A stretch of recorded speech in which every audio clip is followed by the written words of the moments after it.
But if I haven't told you, hello out there, YouTube. I am the Gothic Rose, and this is the Dark Entertainment Network, and I am talking the haunted history of Hollywood. Now, I have been making comparisons between old Hollywood and new Hollywood for a long time. Let me get my headphones and let me get my mic. Okay. Where's my, oh, good, good, good. Now I can hear myself. So, welcome to the den, everyone. I am the Gothic Rose. I am talking the haunted history of Hollywood. I have gone back to the Gilded Ages and the Golden Age of Hollywood, silent films, and I have uncovered scandals with Fatty Arbuckle, with William Randolph Hearst, and Maddie Davies, and Miriam Davies, that's her name. And I have uncovered so much about the amazing businesswoman and actress that Mary Pickford was. But the thing that I have discovered the most, because we know everyone right now is enthralled. If you're into celebrity gossip, we are enthralled with what is happening with Blake Lively and Ryan Reynolds, right? The whole It Ends With Us saga. And Blake Lively and Ryan Reynolds hadn't been seen together in a while. She was doing her press tours for Another Simple Favor with Anna Kendrick, but they came together last night for the first time. I think they've been seen publicly since SNL 50, and that was in, I think, February. So it's interesting to me because what I have found in my studies, my travels, my study of Hollywood is that old Hollywood used to have fixers. Fixers. So these old Hollywood fixers would come forward and they would put out all of these press statements. So this was actually, I keep moving my camera, sorry you guys. This was actually controlled by the studios. So any scandals that came along, everyone was just, they went along with the formula. There was a formula to being forgiven in Hollywood for your scandals. A lot of the scandals were, of course, affairs. Who was married when they were having an affair with their famous co-star, and then magically these co-stars got married, because whether it was true love or not, that was the fix. You guys are playing the part. And of course, I believe that that is what happens a lot too. So I haven't gotten to lavender marriages yet in Hollywood. I'm talking other scandals. I'm talking unalivings and mysterious unalivings. And you've got to hear the story of Fatty Arbuckle. Fatty Arbuckle is, holy moly, what a story of this man. Basically, he was the highest paid silent film actor of the 1920s, and he was a mentor to Charlie Chaplin and Buster Keaton.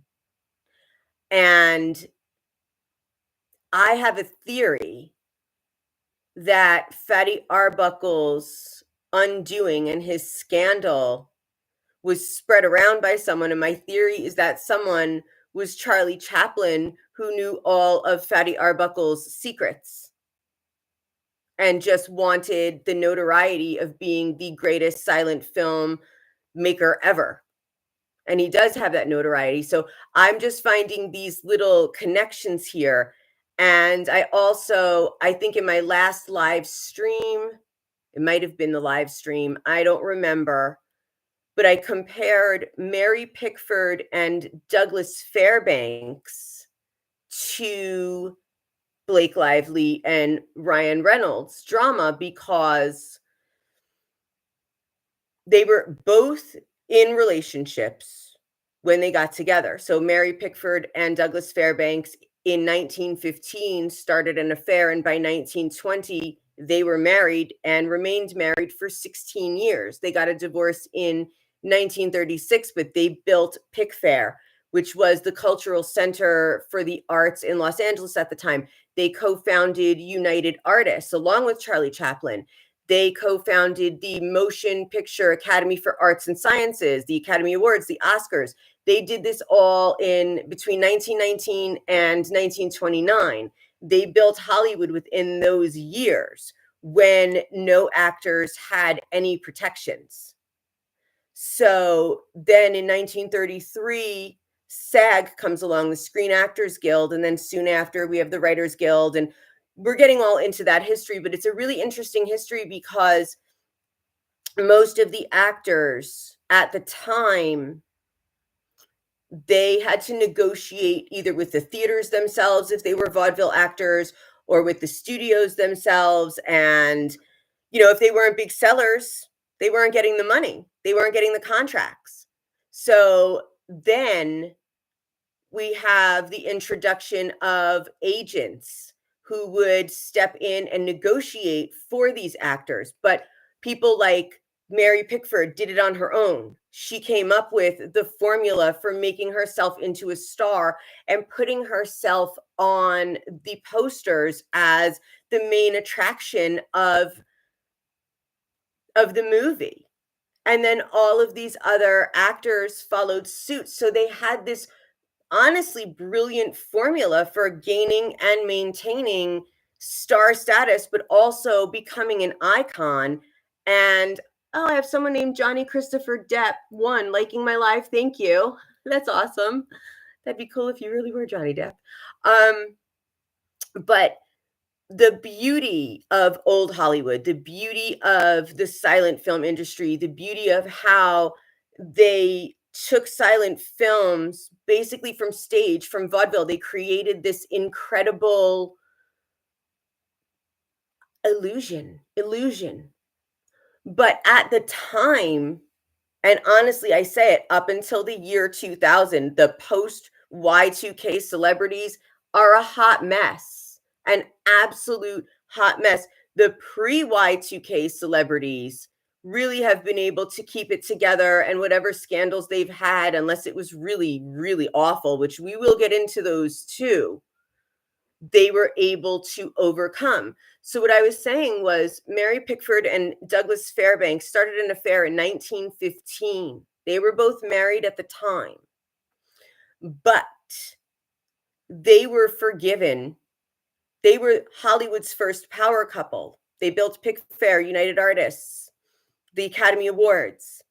They were forgiven because they followed the formula. They stayed married until they couldn't anymore for 16 years. So whether it was love or not love or a business arrangement, they are still icons of the silent film era, and they're not as well known for their scandal of infidelity, right?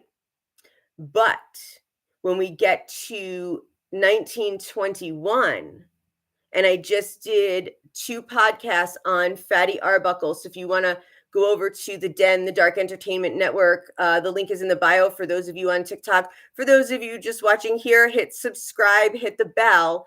And these 2 podcasts about Fatty Arbuckle have to do with the mysterious unaliving of actress Virginia Rappe. They were at a party at a hotel in San Francisco on the same night in 1921.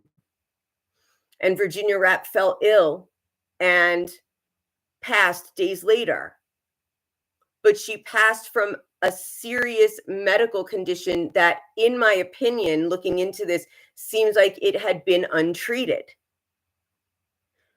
But word got out that Fatty Arbuckle assaulted her, and he had 3 separate trials, 2 mistrials and 1 acquittal, with a jury apologizing to him for being unfairly targeted. And it ruined his career. He had to direct under the pseudonym of William Goodrich, and he never really reached his full potential and popularity.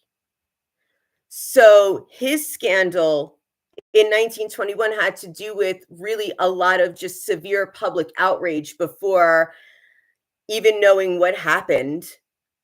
But we've seen what acquittals have done when people don't agree with them. Some people agreed with like the OJ acquittal, other people have not agreed with the OJ acquittal.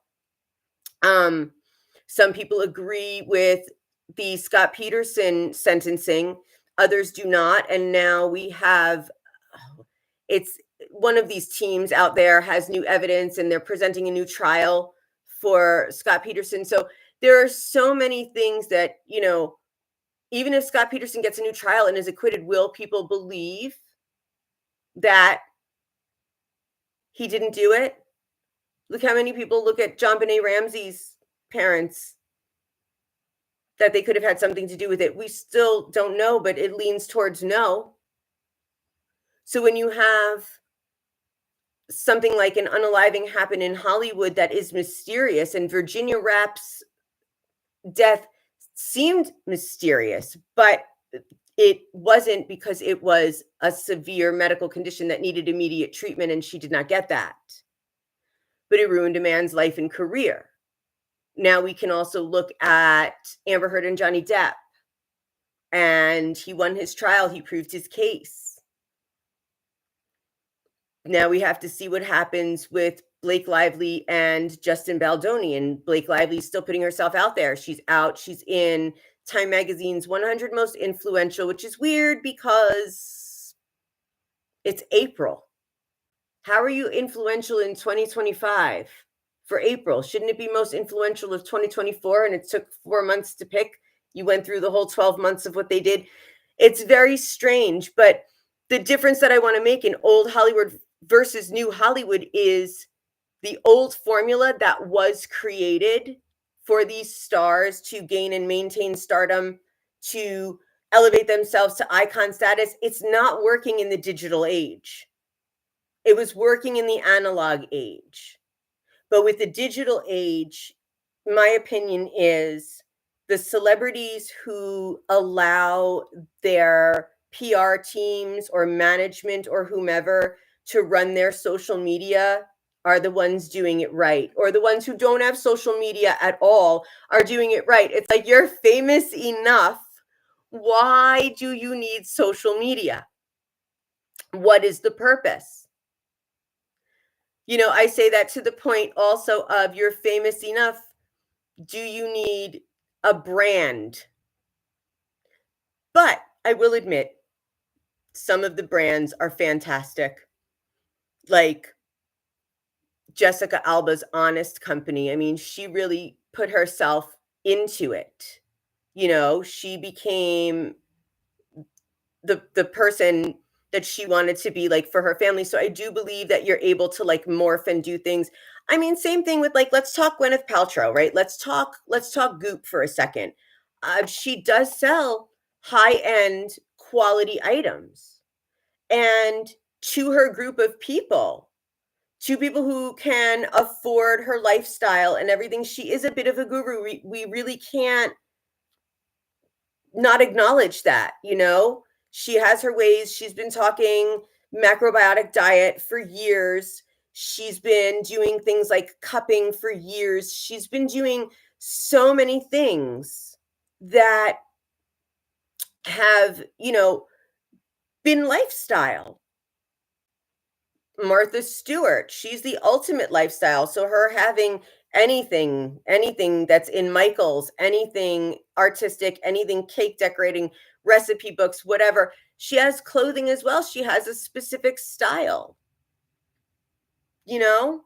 but these are people that we have known. These are actors and personalities who have been trusted brands for years.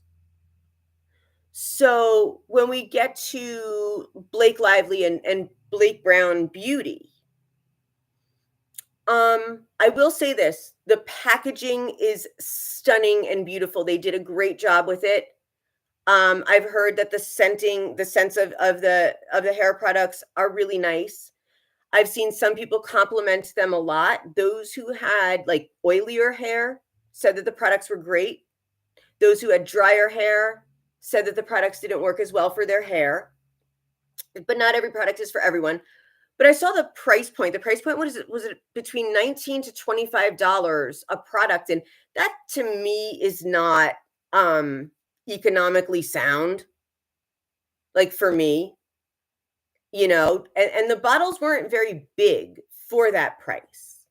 Now there was the blind item that her products were being shipped to like thrift stores and stuff. I have not seen proof of that yet. If you guys find proof that Blake Lively's Blake Brown Beauty is in any kind of dollar stores or thrift stores, yeah, let me know. Gothic Rose on TikTok, Dark Entertainment here on YouTube. But it's interesting to see, you know, has Blake Lively been a trusted enough brand to give us a beauty line? The issue I have with it is it came out during It Ends With Us. Now, there were delays in production, the writer's strike, other delays in production. I understand that. But when A Simple Favor came out, they coincided the opening of that movie with Aviation Gin, or at least put it in the movie, but it was proper product placement, right? That's what I think. And now we know Paul Feig put his own gin in. I'm sorry, I can't remember the name off the top of my head, but A Simple Favor 2, his gin was featured in the film. Now, if you are starring in a movie about domestic violence that you've turned into a rom-com and said get your florals and grab your girlfriends and whatever, I understand that you believe it's a rom-com and it might be a great time to, put your hair care products out there, but it was the wrong thing to do. It was the wrong sentiment. She was advised wrong, ill advice. She should have waited for A Simple Favor 2. That would have been the absolute perfect time because that character is much more vain, let's say, than Lily Bloom was supposed to be. I can't remember her character in A Simple Favor's name, sorry. But the formula where Pickford and Douglas had an affair, got together, stayed married, created United Artists, created the Academy Awards, created Pickfair. That worked in the analog age, but it's not working for Ryan Reynolds and for Blake Lively in the digital age. And I just want to know what you all think out there that this is. Like, what do you believe the issue is that in the digital age? Is it because we can look up the court documents, even if Brian Friedman didn't put up a whole website, with all of the correspondence and all of the relevant legal papers? We would be able to look those up ourselves if we have that ability, if we know what we're doing. Is it because we are less willing to believe in the good in people because we've also now been paying attention because there are so many interviews out there and these stars just go fly off the hook and say the weirdest things? And it's like, oh yeah, no, I'm famous. I know I can. So I'm going to say it and everyone's just going to clap no matter how weird it is. But then years later, it still exists and you're acting a certain way that people don't agree with. And then suddenly your words come back to bite you and we realize how absolutely weird and strange and not normal it actually is to say and do the things that he's done. I mean, there have been creators out there who have found all of the evidence that Ryan Reynolds said something about like arson at a school. What?